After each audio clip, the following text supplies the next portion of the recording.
السلام علیکم، آپ کو اس چینل میں خوش آمدید۔ اس چینل میں آپ کو ڈاکٹر فرد ہاشمی کی زبانی اسلامی تعلیمات بتلائی جائیں گی۔ اللہ اور آپ صلی اللہ علیہ وآلہ وسلم کی باتیں بتائی جائیں گی۔ آپ ہمارے چینل کو سبسکرائب کریں اور تبلیغ کے کام کو آگے بڑھائیں۔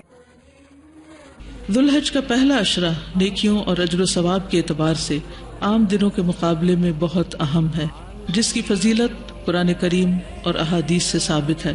قرآن مجید میں اللہ سبحانہ وتعالیٰ نے ان دنوں کی قسم کھائی ہے، والفجر ولیال عشر، قسم ہے فجر کی اور 10 راتوں کی۔ اکثر مفسرین کے نزدیک لیال عشر سے مراد ذوالحج کی ابتدائی 10 راتیں ہیں۔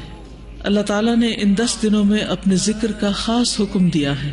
قرآن مجید میں آتا ہے وَيَذْكُرُ اسْمَ اللَّهِ فِي أَيَّامٍ مَّعْلُومَاتٍ، اور معلوم دنوں میں اللہ تعالیٰ کا نام یاد کریں، یعنی کثرت سے اللہ کا ذکر کریں۔